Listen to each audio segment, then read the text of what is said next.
Welcome to Canada's most irreverent talk show. This is the Andrew Lawton Show, brought to you by True North.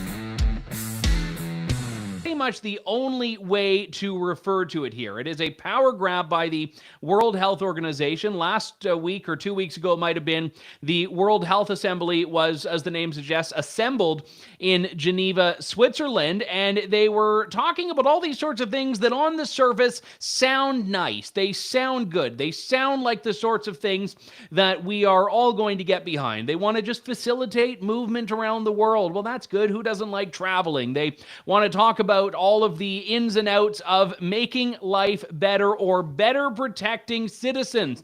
And as we've heard time and time again over the last several years, when something is for your protection, it generally comes at a cost to your mobility rights, a cost to your speech rights, a cost to your ability to make your own decisions as a citizen. And to be honest, whatever you think of the COVID hysteria that has dominated much of the world for much of the last 3 years, I would hope that everyone could kind of agree with the fact that the World Health Organization has not been a credible voice on this or on anything. It was great when their focus was on preventing malaria in the developing world, but now their focus is preventing mobility everywhere in the world. This organization that would capitulate literally and figuratively to China, that would literally hang up on a Taiwanese reporter that dares to ask about Taiwan's inclusion in the World Health Organization, which, in fairness, if I were Taiwan, I wouldn't be pushing for at this point. And an organization that believes it should be the sole decision maker on all of these things that affect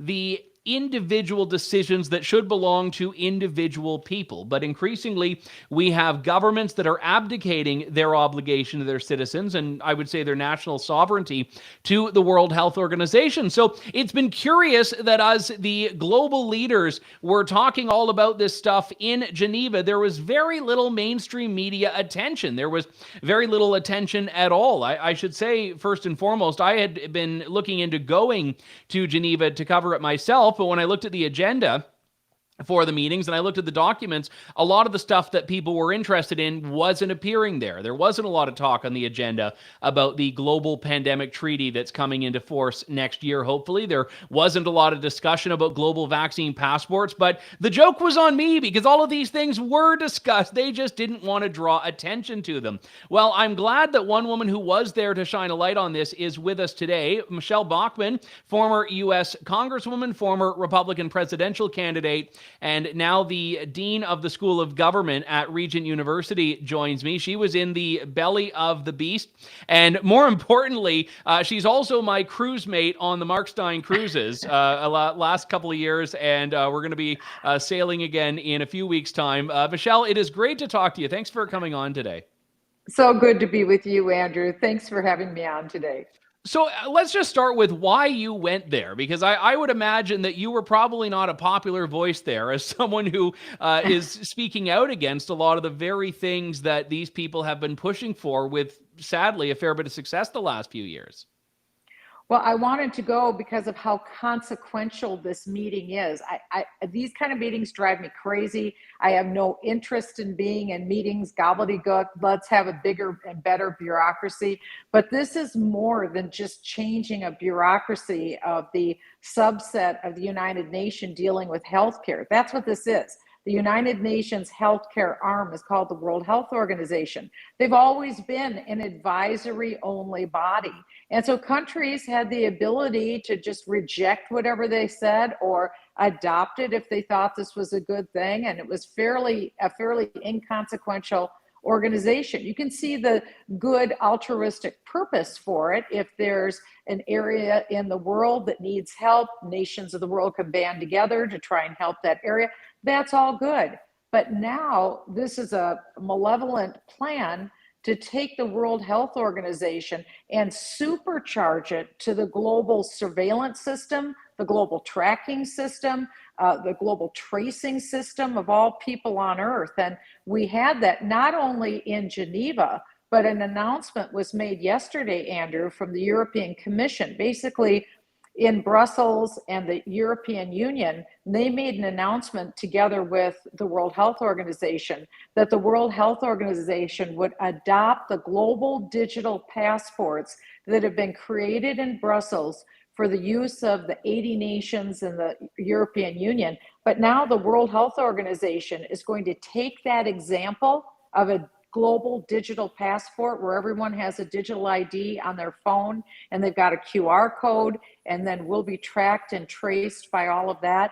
That announcement was made yesterday. This is very curious to me because at the G20 last November, the health minister of Indonesia made this very casual offhand remark at the G20 that the top G20 nations have gotten together. We've all decided we're going to have global digital passports. They will be put forth by the World Health Organization. We'll adopt amendments in May in Geneva, and we're just going to go ahead and have this surveillance. Well, it didn't happen in Geneva. And so they waited till after all of the votes were taken, if they took any votes. They didn't take any votes on the proposed 307 amendments to the international health rules. They didn't take any votes on the global pandemic treaty. They waited till about a week after the whole shebang was over. And then they announced in a press release, oh, by the way, we're going to empower the World Health Organization. Now they're going to be the ones in charge of this digital healthcare passport. And they'll be the ones in the process of tracking and tracing and surveilling the rest of us and giving permission if we can get on a public conveyance like a plane and go somewhere, while they also call the shots on what vaccines we have to have and boosters and whatever they come up with. Yeah, I'm glad you mentioned that timeline, because I was just saying in my intro on this segment that I looked at the agenda and ultimately decided it wasn't going to be worth going because the things they were talking about on the agenda were not the things that we're talking about now. And as I said, I mean, foolish on my part, because ultimately this was exactly the purpose. But you're right that they do it in this way where I have to assume that the public agenda was taking place alongside this parallel agenda where these folks were all talking behind closed doors and all agreeing to what then gets announced 2 weeks later that no one voted on, was not subject to scrutiny, people could not really question it about. And this is really the story of the WHO, is it not? That, they say they're this democratic body, the product of states, but really all the action seems to take place outside of that democratic forum. Oh, it does. You're right. We're living in a post-democratic environment. That's what the WHO is. They despise the issue of democracy and of the delegates that were there. As a matter of fact, it was 194 nations, essentially all nations on earth who are members of the WHO, and they were all like a bunch of bobblehead dolls. Every single one of the delegates were reading off of basically the same script. They used the word urgent, inclusion, equity. In other words, we're going to have outcome-based socialized medicine for the world, a concept known as universal health. So socialized medicine for the world, everybody gets the same level of health care. And so all these little poorer nations think, great, this will be wonderful. We'll all get American-style health care. What they don't realize is that healthcare is about to be downgraded, particularly in the West, and it'll be outcome-based. So no one is getting high quality healthcare except for the John Kerrys of the world and the elites of the world who will have their own healthcare system. And as a matter of fact, that was one of the shocking things to me. You're right. The main event didn't happen in conferences A or B or the plenary sessions. Where the real rubber hit the road were in these strategic roundtables, kind of optional meetings. But they clearly laid out their timeline, their content, their strategy, and they talked about the 307 amendments to the international health rules. The fellow in charge of passing them is Dr. Abdullah Asiri. And he said, well, during the next pandemic, and they all talked about the next pandemic. Remember, it was 100 years from the Spanish flu until COVID, but they're talking about the next pandemic. Oh, they talk about it as though it's like coming out next week. I mean, they got excited about monkeypox because they thought they had like another thing that they could get involved in. Yeah, no, exactly. And Dr. Asiri said, we can't, with the next pandemic, we can't use the old international health rules. We have to have new, bold, strong health rules, because the problem with the last pandemic was civil liberties. people had too many civil liberties. So we've got to diminish and take away people's civil liberties.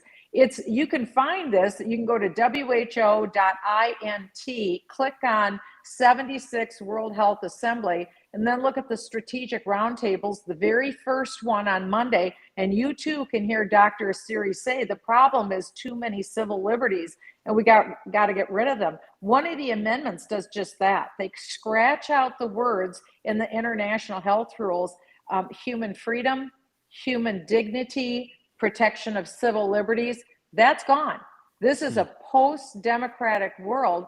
All they care about is empowering the World Health Organization. So it really is the global Gestapo is probably a terrible word, but the global police, if you will, for healthcare. They call the shots, not the individual nation states anymore on healthcare decisions or the ability to call an emergency. Remember, in the United States, for instance, we lived under emergency powers for 3 years. Yeah. Emergency powers were only recently lifted May 11th of 2023. This would give the right to dictate emergency powers to the World Health Organization, and then they can virtually do anything they want. Let me ask you, Michelle, why countries are not more resistant to this? Because, I mean, theoretically, a country could do what the United States was going to do had Donald Trump been reelected, which is withdraw from the WHO entirely. They have that right. But what we saw was countries increasingly abdicating their own decision-making to the WHO. I mean, we also saw corporations do that. I mean, if you were to have a conversation about COVID on YouTube, YouTube is going to throw up a misinformation label, and they're going to say, you violated what the World Health Organization sets out as being best practices. So why were countries doing this? Because surely individual nation states realize that this is not in their best interest to give this much power to an unelected non-doctor bureaucrat, that Tedros Adhanom guy. Well, it's a few things, Andrew. We all know that the Communist Party of China has global reach and global ambitions, and they've been, with their Belt and Road Initiative, buying off Latin American countries, South American countries, African countries. So they go in. Well, even some European countries. The Belt and Road is global now, yeah. It is. It's a global effort, and they will say, well, we'll pay for this airport for you. We'll pay for this highway for you. We will take care of this infrastructure with you. You just sign here on the dotted line for your loan, wink, wink, and we'll put this in for you. Well, a lot of these countries are used to loan forgiveness. The United States, for instance, has done a lot of loan forgiveness. China isn't quite there. They're not the ones who are going to do the loan forgiveness. So the number one entity that calls the shots at the World Health Organization is the Communist Party of China. And so this is something that they want because this is the Chinese system. This is the Chinese social credit system. It is how China controls their own people. So now this system that China has in place, this digital surveillance, is exactly what's being implemented through the WHO, only it's meant for all nations globally. Why would the United States do this? Joe Biden was the lead aggressor a year ago, trying to introduce 29 amendments to completely pivot the purpose of the WHO away from being an advisory-only body to be a regulatory and enforcement body when it came to health emergencies. So that was last year. Then Botswana and a few African nations objected. So we got a reprieve for a year, but we really didn't, because behind the scenes, they were putting all of this into place. And then this year when I went, I fully expected that they would pass these amendments and pass the Global Pandemic Treaty. It was clear from day one they were not going to pass it. They were going to wait until 2024. But that's a head fake, Andrew, because 1 week after they ended the World Health Assembly, they had a press conference yesterday, or they issued a press release and announced that the WHO would take over the global digital passport.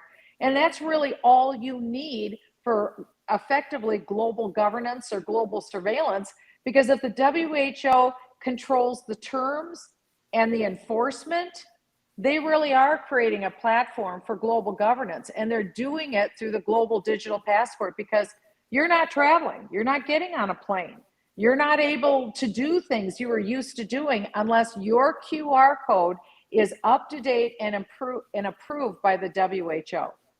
Yeah, and the way they couch it in all of these things is about being for your convenience. They basically say that you do this and it's going to make it a little bit more helpful. You know, the airline that I travel with more often than not, they've done this digital ID pilot project where when you log in, they say, oh, if you'd like, you can do a facial scan on your phone and then you can actually board the airplane more conveniently because we'll just take a picture of your face there and that will open the gate. And it's like, I'm looking at this and I'm saying, first off, the voluntary never stays voluntary. So this little thing you can try if you want is going to become mandatory in 6 months time. But also when you trade away things in the name of convenience, you will end up realizing that it had nothing to do with that. That was just PR. And that's the whole thing with these global vaccine passports. We shouldn't be making it easy for states and IOs like the WHO to standardize this stuff. Well, this is really serious, Andrew. People need to understand how far down the road this is. Mm-hmm. Global socialized medicine isn't pretty, and that's what they plan. Universal health being global socialized medicine. The criterion for healthcare decisions is a concept known as One Health, and they had a diagram, and the diagram includes man, animals, the environment.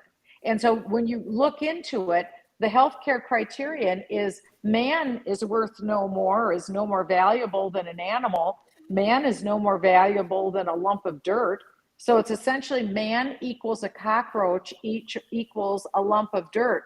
But in the final analysis, I have to jump in there. So for Canadians that deal with wait times, now we have to wait behind a tree for our surgery, basically. Well, basically, because now at this point, John Kerry made an appearance at this World Health Assembly, and both Dr. Tedros Ghebreyesus and John Kerry said that, we had focused on infectious diseases. Well, yeah, 3 years, COVID-19, we'd focused on infectious diseases, but now we're going to turn away from that. Now we're going to pivot and we're going to focus on climate change. And really, here's the bottom line. These climate change people have been desperate to put a control system into place, effectively a global government, on the basis of climate change. Nobody bought it. For 60 or 70 years, nobody cared. They didn't buy it. But after COVID, these climate change people saw how effective you could control people globally through healthcare. So on day 2 of the Strategic Roundtable, John Kerry comes in and he says, I didn't realize that healthcare is really driven by climate change. I had no idea until my daughter told me. And so Dr. Tedros Ghebreyesus said the same thing. Yeah, we're going to pivot away from infectious diseases. Our number one priority now at World Health is climate change. And that's what John Kerry said. So now the number one factor for the WHO will be, can we keep the Earth's temperature at rising no more than 1.5 degrees? So in that case, the lump of dirt equals a cockroach equals mankind. What that says is the lump of dirt is going to win every time. So whatever it is that the elites who control the World Health Organization want, they will make the decisions. It's not up to the 194 nations anymore. It's up to these elites, because in the Global Pandemic Treaty, they create this little group of elites called like the Council of the Parties or the Commission of the Parties, something like that. And they arrogate to themselves perpetual rule-making authority. They never have to meet again for the World Health Assembly. This little commission on the parties will meet with perpetual authority, and they'll just create the rules to give the WHO more power and more power and more power. And the sick thing is that, led by Joe Biden in the United States, all these nations are willingly, voluntarily giving up their sovereignty over healthcare decision-making. It is a fatal, ridiculous, tragic decision. And so, you may have a global audience. I hope you do, Andrew, because people in other countries, people in Canada, this is the time now to wake up and realize we're very far down the road with this thing, because now the World Health Organization is calling the shots for the EU. And they're already announcing they're going to call the shots for all of the other nations that join in on this global digital passport. And the ability to travel is contained in that. Our health records will be contained in it. Most likely, our digital currency will be contained in it. Perhaps even the right to buy and sell will be contained in it. It's extremely serious, and it's how you can control people. And it's already off the ground. And yesterday, they made the announcement that the WHO is controlling this without a vote. They just grabbed the power. You know, if I were the leader of an African medical group, I'd be very angry that no one cares about the HIV outbreak anymore. No one cares about the malaria outbreak, that they all care about, shutting down oil refineries in Alberta and West Virginia or wherever they are. Michelle Bachmann, I'm so glad you went there when no one else in the world was interested in covering this. It's wonderful to see you again. Thanks so much for coming on today. Thanks, Andrew. All right, that is former presidential candidate Michelle Bachmann. As I said, my cruise mate on the Markstein cruise, which I know a few folks are going to be coming along. That's just in a few weeks' time. So when I'm away for a couple of weeks in a little while, you'll know it's because I'm singing some duet with Michelle Bachmann up in the crow's nest, which you think I'm joking actually happened last time. And hopefully there's no video of it. Not because she was bad, because I was.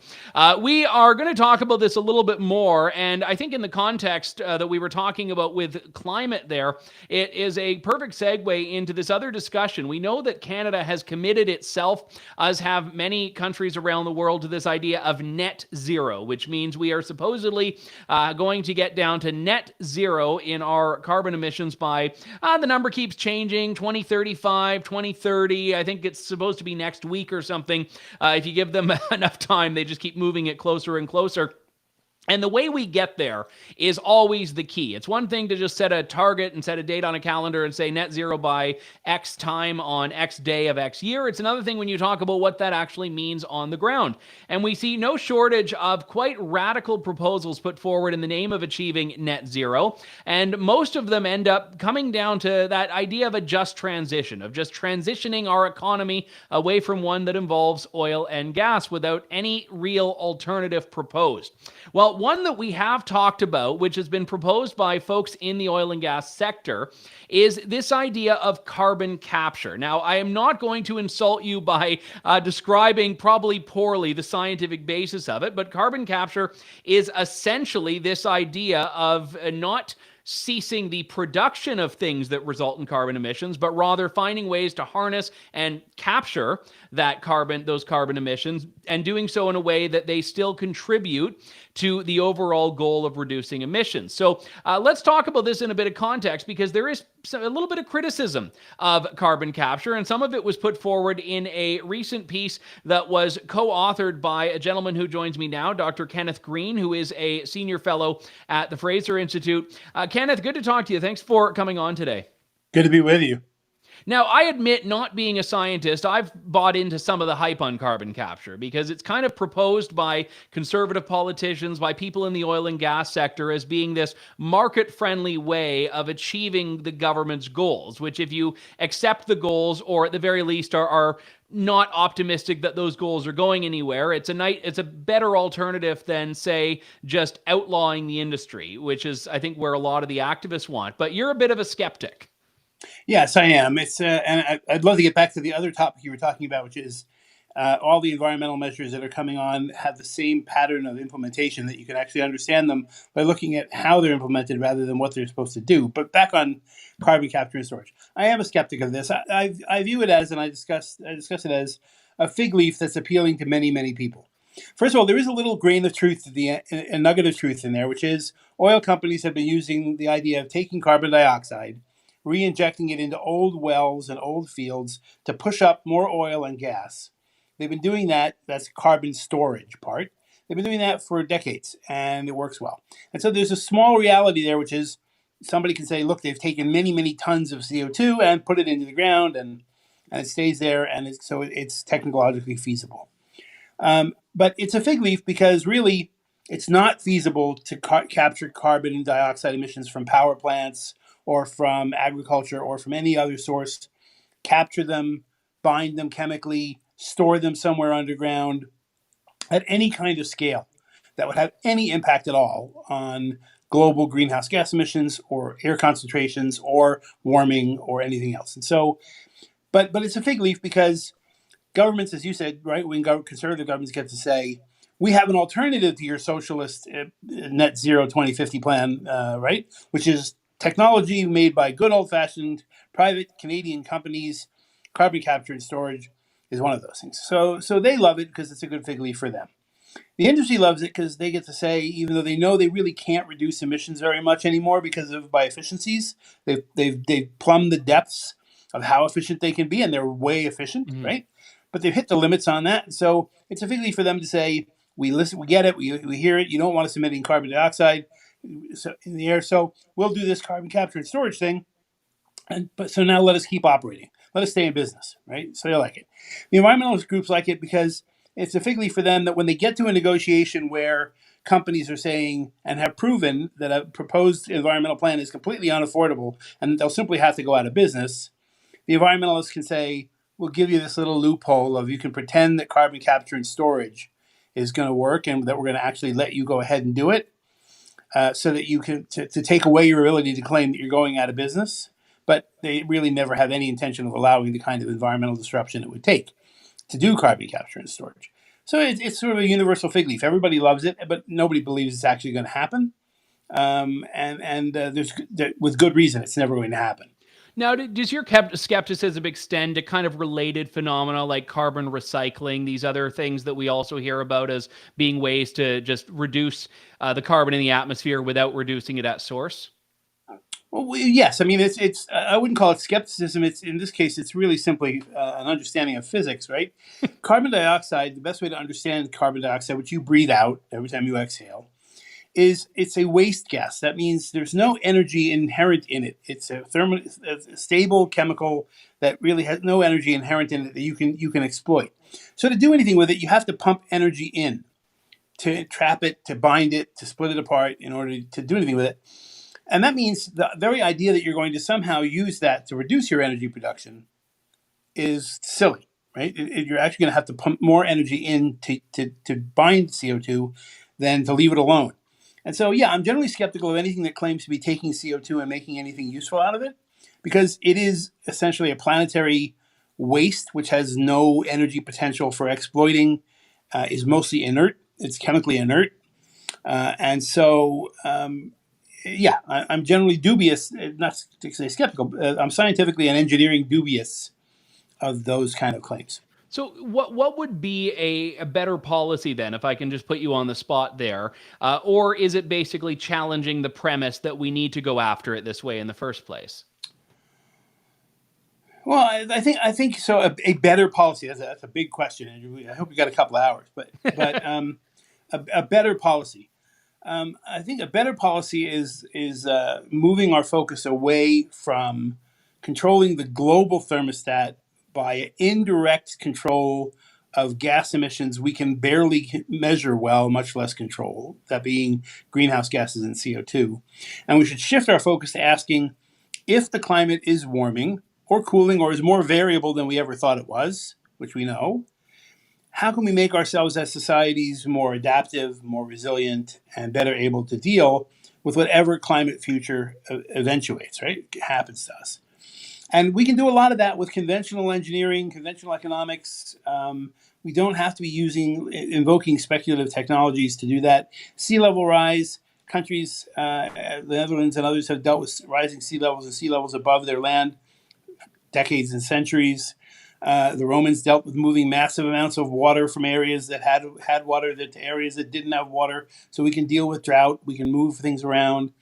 We can harden areas. California's earthquake damage. I grew up in California. My first earthquake experience, 1969. I was 9 years old. The Sylmar earthquake destroyed massive amounts of the San Fernando Valley. By today's standards, an earthquake much stronger than that, hundreds of times stronger than that, would not do anywhere close to the level of damage that was done before, because we learn. Engineering, technology, we do learn. And so we could be addressing the risks of climate change, flooding, drought, heat waves, cold spells, whatever you want to call it, through conventional technology, locally, globally as well. But instead, the world, for reasons can't get into, I'd love to, but for political reasons, has chosen this laser focus on controlling the greenhouse gases and explicitly doing so only through redistribution of wealth. That's the part I would get to on a whole program, which is when you dig down into every program and you can ask, what's the root thing that in this program the government will not do without? It's the component that says we're going to take the money from these people and give it to our constituents who will vote for us, who like our agenda. And so, well, and just to add to that, that's also baked in even at the global level as well. It's, within countries like Canada, it's redistribution of wealth. And then on the global scale, it's redistribution of wealth from Canada to Tuvalu or something.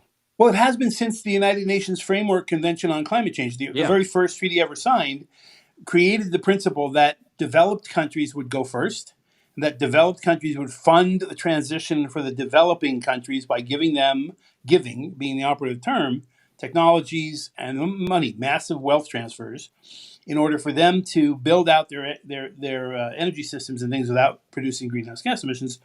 That was actually the central operating principle of the very first climate agreement, and it has stayed the central operating principle of every climate agreement ever since, regardless of the fact that China moved from developing country to developed and is by far the biggest greenhouse gas emitter in the world, and will be over time overwhelmingly the world's largest contributor to the increase of greenhouse gases around the world. It's still based, the Paris Accord, the previous UN Accords are all based, the central operating principle is redistribution of global wealth.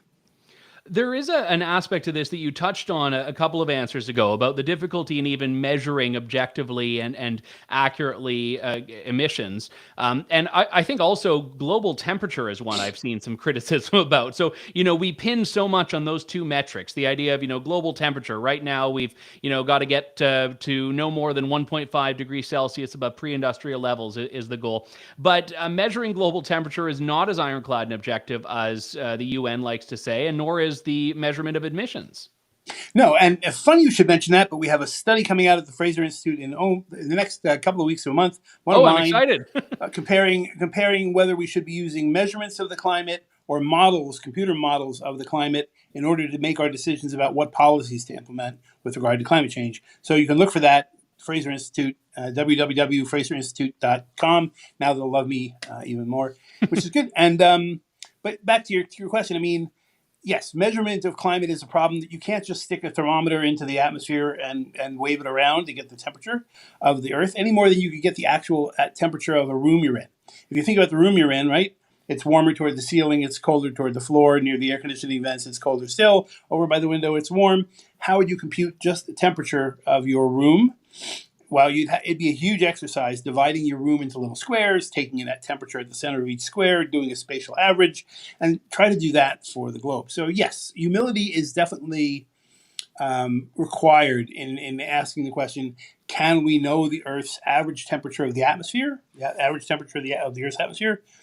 On the other hand, the question of can we model it with a computer is even more absurd, right? So it is true that temperature measurements are, I would not want to depend upon them for some sort of industrial process that had to be tightly controlled, like making chips. I wouldn't just say that level of measurement would be good enough for me, but it's better than simply running a computer model that looks like a video game and saying, wow, in this scenario, RCP 8.5, the world gets super hot and zombies take over. Okay, well, yeah, we'll go with that one. So, and this is what brings us back imperfect, but better.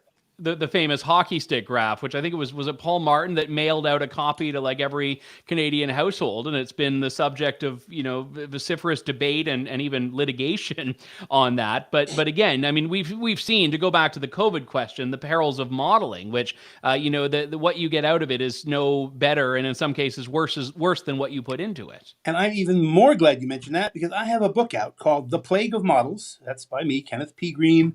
You can get it on Google Play. I am proudly censored by Amazon, which is not allowing works on COVID policy that are contrary to get through unless you have divine intervention or the intervention of somebody like Elon Musk in order to get your book approved. But you can get mine on Google Play, The Plague of Models. And basically it talks about exactly this. In the 1970s, here's the thing. In the 1970s, computers got cheap and labs got expensive. And so people started replacing regulators wanted to move really fast on regulations and rules, much faster than they could based on laboratory experiments done in traditional laboratories with scientists working on liquid wet chemistry and biology and things. So models increasingly took over as evidence, but they're not evidence. A model actually takes away information, it doesn't give you more, right? A picture of a supermodel doesn't tell you much about the actual person. A picture of a truck doesn't tell you that much about the actual truck. A picture of Bugs Bunny doesn't tell you anything about the actual behavior of rabbits, right? Those are models. And so when we moved to models and away from research, we took this huge step into speculation, and it's across the board. It's on almost virtually any topic that we now, you see a chart or a graph on. Any model that actually projects into the future is inherently modeled, right? Since nobody has a crystal ball. So all of these things saying by 2050, we're going to do this. By 2050, our emissions are going to go like this. By 2050, the temperature is going to go like that. By 2050, this is going to happen, that's going to happen. All of that is completely speculative based on assumptions about the world. There's no data in it. It's right. It's virtually a data-free exercise. And so we have to be very wary of anything based on modeling. As you said, COVID being a case in point. Curiously, as people will notice in my book, people are blaming the wrong models for the problem with COVID. The initial models of how lethal it was were more accurate than you'd think, but the models suggesting that the measures like lockdowns, masks, social distancing, that those things would work, those models were horrible. And those models were relied upon for the governments to say, yeah, we want to do these crackdowns because this model says this will flatten the curve, right? As Trudeau would say, plank the curve. He had to get cutesy with the whole planking thing because, he did that when he first ran for office. Yeah. So the whole plank the curve, flatten the curve thing was based on modeling that said that these measures of masking, distancing, staying at home, closing schools would slow the spread of COVID, even though historically we knew the evidence from all previous infectious diseases in recorded, where there is evidence, we knew those would not work. So that's the COVID scandal part, which again you can read about. And just I remember an episode of The West Wing a while ago where the president was sitting with a couple of economists and asking them for their predictions of what was going to happen, and one says we're gonna the economy's gonna get better, one says we're gonna go to a recession, the third says we're gonna hold, and he's like, two of you are gonna look very stupid in 6 months' time, which I think is a pretty good way of summing up how unscientific some of these so-called scientific measures are. Well, it's a fascinating piece and a fascinating topic, and I look forward to the ones that are coming down the pipeline, especially as you've been able to tease some stuff I didn't even know about that's coming up. Dr. Kenneth Green, Senior Fellow with the Fraser Institute. Thank you so much. A pleasure to be with you today.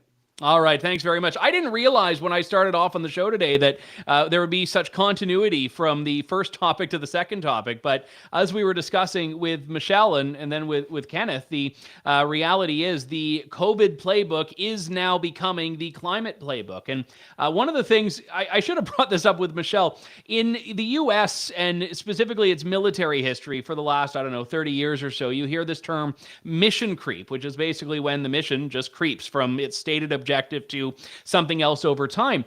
And World Health Organization, Politburo mission creep is insane. And I would say public health mission creep in general. It used to be that public health offices were telling you, you should wear a condom so you don't pass chlamydia around, or they were saying you should get your flu shot every year so you don't get the flu. And it was a fairly safe, stable, predictable message that you'd get time and time again. And I as soon as I say that, I know there are going to be people saying the flu shot's not safe. The point I'm making is that public health really was an afterthought for many, many years. And the World Health Organization was an afterthought for many, many years. You didn't need to think about it. Then they got a taste of power. The World Health Organization, the public health bureaucrats, they got a taste of power that they've never had in their lives before, and they do not want to let go of it. So it is no secret that there's been this public healthification of pretty much everything since then. All of a sudden, climate is now a public health issue. The one that you see, and the World Health Organization literally uses this word, an infodemic. when they believe that information, the flow of information, should be treated the way a virulent disease is. And that's why they now think that misinformation is a new pandemic in need of regulations. You need to flatten the curve of misinformation, by which they mean information that runs contrary to their own edicts and proclamations, even though their own edicts and proclamations run contrary to their edicts and proclamations from 3, 4, 5 months earlier. So all of a sudden, yeah, you have to be more worried about it. I would love to go back to not having to think about it. I would love to have to go back. I would love to be able to go back to not even knowing the name of my local medical officer of health. But you don't get that luxury. And you look at some of them that were getting hundreds and hundreds of thousands of dollars a year and providing some just insane recommendations. The one up in Peel region that said if you have a sick child, you should lock them in your bedroom, in their bedroom, basically. And this stuff was entirely normalized in the COVID era. People saying don't have unvaccinated relatives over for Thanksgiving dinner, for Christmas dinner. This is what the public health bureaucracy brought us. And now this level of power, this level of intrusion, this level of control is coming in the name of flattening the climate curve. So you better be warned. Thanks to Michele Bachmann and Kenneth Green for coming on the show and sharing what, again, I thought were going to be unrelated insights, but ended up weaving a common thread. So we always enjoy when we get to have some continuity on the show. That does it for us for today. We'll be back tomorrow with more of Canada's most irreverent talk show here on True North. Thank you, God bless, and good day to you all. Thanks for listening to The Andrew Lawton Show. Support the program by donating to True North at www.tnc.news.